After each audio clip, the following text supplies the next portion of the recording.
Welcome back. It is Friday, day 22. And I say welcome back because mainly I really mean welcome back to myself. I wasn't sure if I was going to continue with this after day 21. If you're listening this far, welcome back to you. And thank you very much for doing so.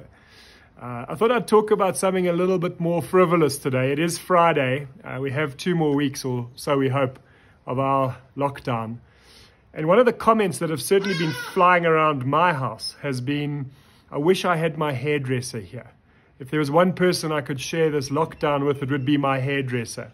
I've heard house parties and Zoom calls where the comments for the first 5 meetings have been how we are seeing each other's true colors for the first time. Some truly horrible hairstyles have been emerging on our cappuccino group, apart from one brave guy who combs his hair with a razor every day.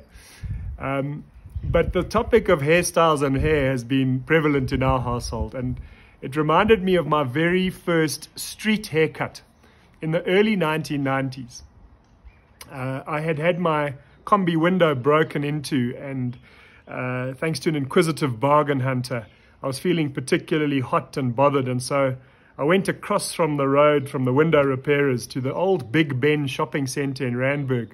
Some of you might remember that. It was a clinical little shopping center with a family restaurant called Squire's Loft and a bookstore. It then turned into the most incredible bustle of spaza shops and informal settlement trading. And there was also a barber there, and he was depicted by a shabbily handwritten sign saying, "Mr. Haircut." I thought, well, this will be great. Usually I've always seen a haircut as a time for a relaxing break, to sit in a chair for the entire procedure and have your scalp massaged by effeminate hands. Well, I sat with Teddy, and it was clear that Teddy had never ever cut a white man's hair before. Nothing resembling a straight piece of hair had ever passed through his clippers. It resembled an old beach hut that had been exploded by a chlorine bomb. There were just strands of thatch all over the place. But it was an extraordinary experience, and I remember sitting on this beer crate and looking at the traffic.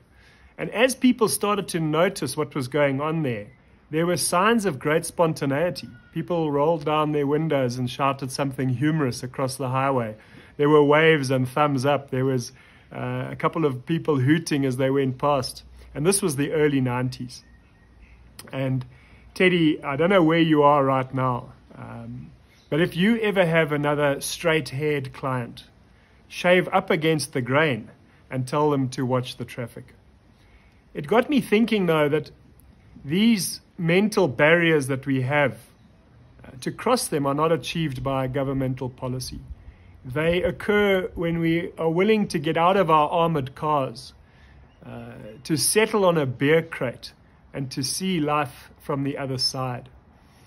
If I had 20 minutes now for a haircut, I would teleport myself down to downtown Durban to a man called Bash.